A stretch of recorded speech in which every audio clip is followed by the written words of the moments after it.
아마도 기독교 역사상 결코 잊을 수 없는 이름이 있습니다. 바로 로마 총독 본디오 빌라도입니다.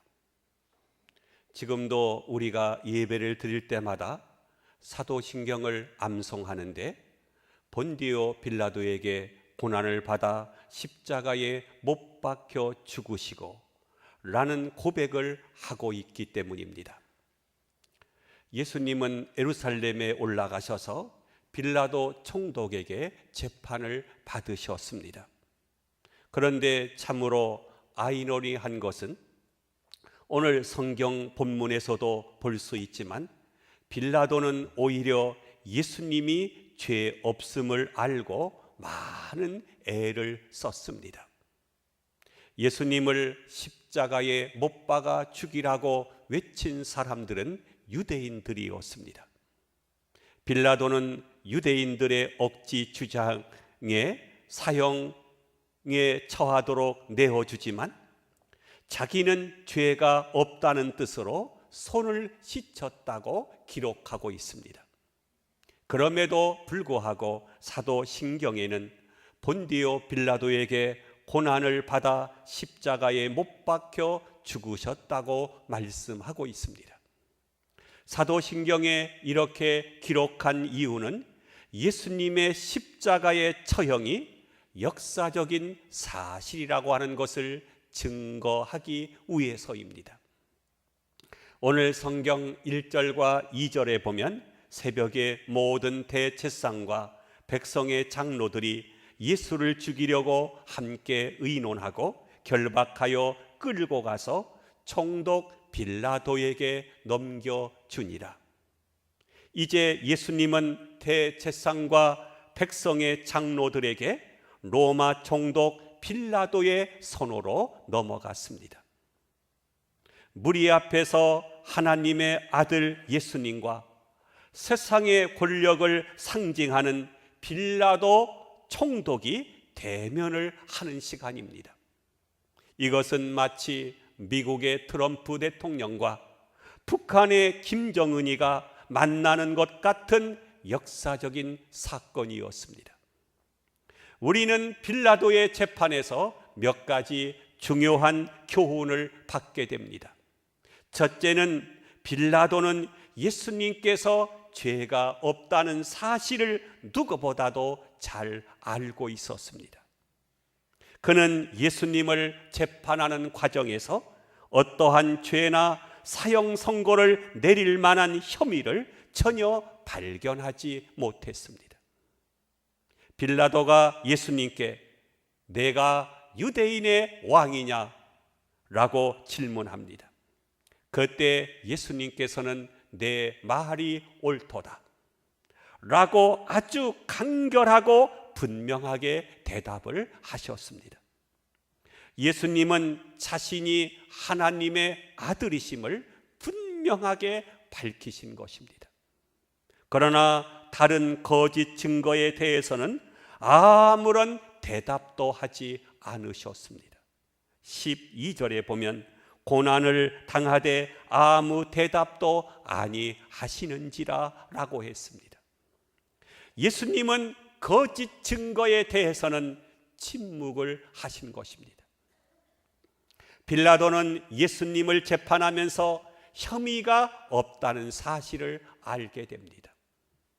그는 예수님이 죽음을 전혀 두려워하지 않고 초연하게 법정에 서 있는 모습을 보고 큰 충격을 받게 됩니다. 14절을 보겠습니다. 한마디도 대답하지 아니하시니 총독이 크게 두려워 놀라워하더라. 그는 예수님에게서 보통 사람들과 전혀 다른 모습을 느낀 것입니다. 특별히 19절에 보면 빌라도 총독 부인의 재미있는 기록이 있습니다. 총독이 재판석에 앉았을 때에 그의 아내가 사람을 보내어 이르되 저 옳은 사람에게 아무 상관도 하지 마옵소서. 오늘 꿈에 내가 그 사람으로 인하여 애를 많이 나이다 하더라. 자료들을 조사해 보면 빌라도의 부인은 진실한 크리스찬이었습니다. 빌라도의 부인이 꿈에 아주 힘들었다고 하는 것입니다. 그래서 재판하는 중에 사람을 보내서 내가 오늘 꿈에 무척 고생을 했다. 예수님은 의로운 사람이니 상관하지 말고 당신은 거기서 손 떼라 라는 말을 남편에게 전한 것입니다. 여기서 우리가 발견하는 것은 예수님에게 혐의가 없다는 사실이 빌라도 총독의 부인의 꿈에까지 나타났다고 하는 것입니다. 재판이 진행되어 백성들이 예수님을 십자가에 못 박으라고 소리를 지를 때 빌라도 총독은 다음과 같은 말을 합니다. 23절을 봅니다. 빌라도가 이르되 어찌미뇨 무슨 악한 일을 하였느냐. 그들이 더욱 소리질러 이르되 십자가에 못 박아야 하겠나이다 하는지라. 많은 무리들이 예수님을 십자가에 못 박으라고 여론 재판을 했을 때 빌라도는 이 사람이 무슨 악한 일을 하였느냐고 묻습니다. 그러나 그는 무리들의 요구에 못 이겨서 예수님을 십자가에 못 박도록 내어주면서 너무 괴로워서 자기의 손을 물로 씻었다고 했습니다. 그리고 나는 이 사람의 피와 아무 상관이 없다고 했습니다. 24절을 보겠습니다. 빌라도가 아무 성과도 없이 도리어 밀란이 나려는 것을 보고 물을 가져다가 무리 앞에서 손을 씻으며 이르되 이 사람의 피에 대해서 나는 무죄하니 너희가 당하라. 자기의 양심과 법 지식으로 볼 때 예수님은 사형에 처하도록 내어줄 만한 근거를 전혀 발견하지 못했다는 것입니다. 그렇습니다. 인류가 다 일어나서 예수님을 고발하고 고소해도 예수님에게서는 죄를 찾을 수가 없었던 것입니다. 왜냐하면 그분은 하나님이셨기 때문입니다. 베드로전서 2장 22절에 보면 그는 죄를 범하지 아니하시고 그 입에 거짓도 없으시며 라고 했습니다. 여러분, 큰 죄든 작은 죄든 누구든지 죄가 있다면 그 죄값을 받아야 할 것입니다. 죄값은 사망입니다. 그러나 예수님은 흠과 티가 없으시며 죄가 없으신 분이었습니다. 그분은 우리와 똑같이 인간의 몸을 입고 사셨지만 놀랍게도 그분의 생애에서 죄를 발견할 수가 없었습니다. 내적인 죄이든 외적인 죄이든 아니면 도덕적인 죄이든지 간에 예수님에게서는 죄를 발견할 수가 없었습니다. 그러므로 그분은 우리의 구원자가 되시는 것입니다. 이 재판에서 두 번째로 발견하는 것은 예수님을 재판하는 과정에서 빌라도의 양심에 몇 가지 변화가 일어났다는 것입니다. 첫 번째로 예수님을 만난 빌라도는 양심의 눈을 뜨기 시작했습니다. 그는 진리이신 예수 그리스도, 하나님의 아들이신 예수님을 만났을 때에 양심의 눈을 뜨기 시작했습니다. 여러분은 어떤 사람을 보면 무서움을 느낍니까? 사람들은요, 돈을 많이 가지고 있거나 세상적으로 똑똑한 사람을 볼 때 놀라지 않습니다. 그러나 죄가 없고 의로운 사람을 보게 되면 큰 충격을 받게 됩니다. 빌라도는 지금까지 수많은 사람들을 재판해 보았지만 한 번도 놀란 적이 없었습니다. 그러나 그는 예수님을 만났을 때에 양심에 큰 충격을 받아 놀라고 당황했습니다. 14절을 보겠습니다. 한마디도 대답하지 아니하시니 총독이 크게 놀라워하더라. 두 번째로 그의 양심은 고백을 하게 됩니다. 누구든지 진리 앞에 서게 되면 양심의 눈을 뜨게 됩니다. 17절을 보겠습니다.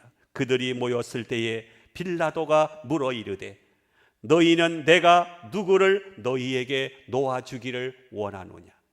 바라바냐 그리스도라 하는 예수냐 하니, 빌라도는 죄가 없는 예수님을 놓아주어야 한다는 사실을 누구보다도 잘 알고 있었습니다. 그러나 그는 지금 양심의 명령대로 결정을 내릴 수 없는 상황에 놓여 있었습니다. 이미 대제사장들과 백성의 장로들이 백성들을 선동해서 예수님을 십자가에 못 박으라고 정치적인 압력을 가하고 있었기 때문입니다.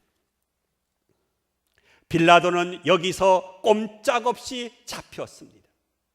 왜냐하면 그는 정치적으로 약점이 많은 사람이었기 때문입니다. 그는 자기의 정치적인 권력을 가지고 실수를 많이 저질렀기 때문에 로마 황제에 의해 호송당하는 어쩔 수 없는 상황에 처해 있었습니다. 대제사장들과 백성의 장로들은 그것을 잘 알고 있었습니다. 마귀는 우리의 약점을 너무나도 잘 알고 있습니다. 그래서 지금도 우리의 약점을 찔러서 꼼짝하지 못하게 만드는 것입니다. 여론을 조성하고 대중을 선동해서 밀란을 일으키는 분위기로 끌고 가는 것입니다. 목적은 하나입니다. 내가 예수님에게 사형 선고를 내리라고 하는 것입니다. 여기에서 빌라도의 양심은 고민하고 괴로워하게 됩니다. 세 번째로 빌라도는 양심을 버리고 이 현실에 타협하는 것을 보게 됩니다. 23절을 보십시오. 빌라도가 이르되 어찌미냐 무슨 악한 일을 하였느냐? 그들이 더욱 소리질러 이르되 십자가에 못 박혀야 하겠나이다 하는지라. 빌라도는 계산을 했습니다. 내 양심대로 판결을 내릴 것인가? 아니면 양심을 저버릴 것인가? 만약 양심을 따라 예수님이 죄 없다고 판결하게 되면 어떻게 될 것인가? 아마도 밀란이 일어나게 될 것이다. 그러면 정치적으로 몹시 어려운 상황에 빠지게 될 것이고 내 자리도 잃어버리게 될 것이다. 어쩌면 내 가족의 안전까지도 위협을 받게 될 것이다.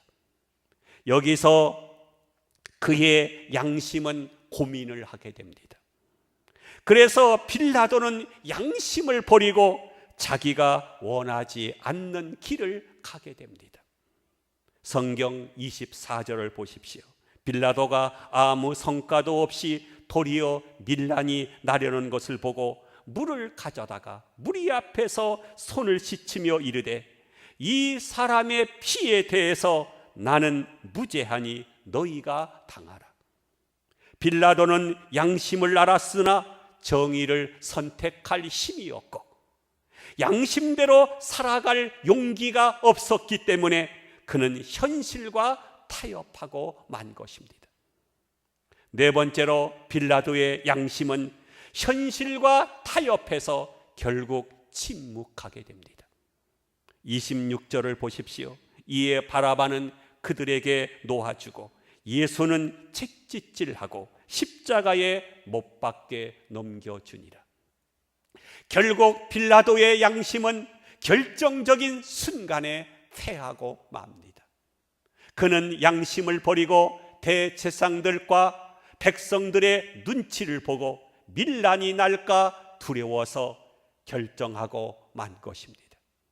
여러분, 빌라도 법정은 오늘날 우리들이 살고 있는 이 세상의 법정과 비슷합니다. 필요하면 정의도 짓밟고 불법도 정의가 되는 것이 바로 이 세상입니다. 어떤 사람들은 이렇게 말합니다. 나는 내 양심을 믿고 산다. 나는 정의를 믿고 산다. 사람들은 어떤 위협이나 압력이 없고 자기를 해치는 세력이 없을 때는 양심대로 살겠다고 다짐을 합니다. 그러나 실제로 여러분의 재산과 생명에 위협이 오고 여러분의 이해관계에 얽혀 있을 때는 그 양심은 무력해지고 마비되어 세상과 타협을 하게 되는 것입니다. 그러므로 인간의 양심이라고 하는 것은 결코 믿을 것이 못 됩니다. 빌라도는 예수님이 죄가 없다는 판단을 내리고 싶었지만 그것이 되지 않았습니다. 사도 바울은 로마서 7장 15절에서 이렇게 말하고 있습니다. 내가 원하는 것은 행치 아니하고 도리어 미워하는 것은 행함이라. 무슨 뜻입니까? 나는 선을 행하고 싶지만 내게는 선을 행할 능력이 없다는 것입니다. 이상하게도 내가 원하지 않는 악만 자꾸 행하게 된다는 것입니다. 나는 정말 선하고 싶고 죄를 짓고 싶지 않지만 그것이 잘 되지 않는다는 것입니다. 이것이 바로 인간입니다. 그래서 사도 바울은 로마서 7장 24절에서 이렇게 고백했습니다. 오라, 나는 곤고한 사람이로다. 이 사망의 몸에서 누가 나를 건져내랴. 이것은 또한 빌라도의 고민이기도 하고 우리들의 고민이기도 한 것입니다. 우리는 단순히 빌라도를 나쁜 사람으로 매도할 수는 없습니다. 인간의 도덕이라는 것은 타협하고 마비되고 침묵하는 것입니다. 그래서 결국 원하지 않는 결정을 내리게 되고 원하지 않는 길을 스스로 가게 되는 것입니다. 이것을 막아줄 분은 오직 예수 그리스도밖에 없는 줄로 믿습니다. 예수님은 우리들을 죄와 사망에서 해방시켜 주셨기 때문입니다. 빌라도의 재판에서 세 번째로 발견되는 것은 죄수인 예수님은 재판관이 되고 재판관인 빌라도는 죄수가 되었다는 것입니다. 빌라도의 법정은 참 재미있는 것 같습니다. 여기서 큰 소리치며 호령하는 사람이 있습니다. 그는 사형을 선고하는 권한을 가지고 있고 그의 앞에 서는 모든 사람들이 벌벌 떨고 있습니다. 바로 재판관 빌라도입니다. 그런데 그에게 재판받는 사람이 있습니다. 바로 예수님입니다. 예수님은 대답도 몇 가지밖에 안 하시고 침묵하며 조용히 서 계십니다. 놀라운 일은 재판받고 있는 예수님에게는 초조함이나 두려움이 전혀 없었다는 것입니다.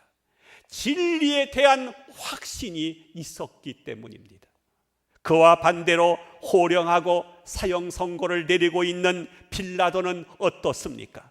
그는 양심의 갈등을 느끼면서 괴로워합니다. 예수님이 죄가 없다는 사실을 알면서도 양심을 속이고 사형 언도를 내려야만 했습니다.